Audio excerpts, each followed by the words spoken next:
Okay, so recently I've been getting some inquiries from people who are on some Zoom calls with their classes, and then they're getting bombarded with notifications from email, Teams, etc. And they're asking me, how do I turn these off? You can go ahead and do that like this, going into the settings of each individual app, going to notifications, and individually turning off every type of notification.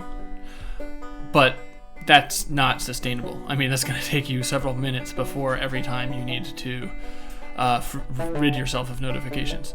Thankfully, Apple has built in at the operating system level a way to just silence everything with one click. So you just scroll up to the top right of your screen, click this button, and this is your notification center.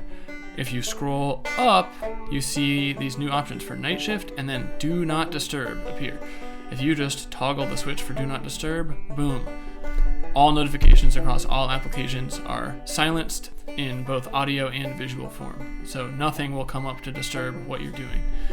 That will remain active until, I think by default, it automatically turns off the next day. But if you just flip off the switch at any point, you're back to business as usual with all your notifications.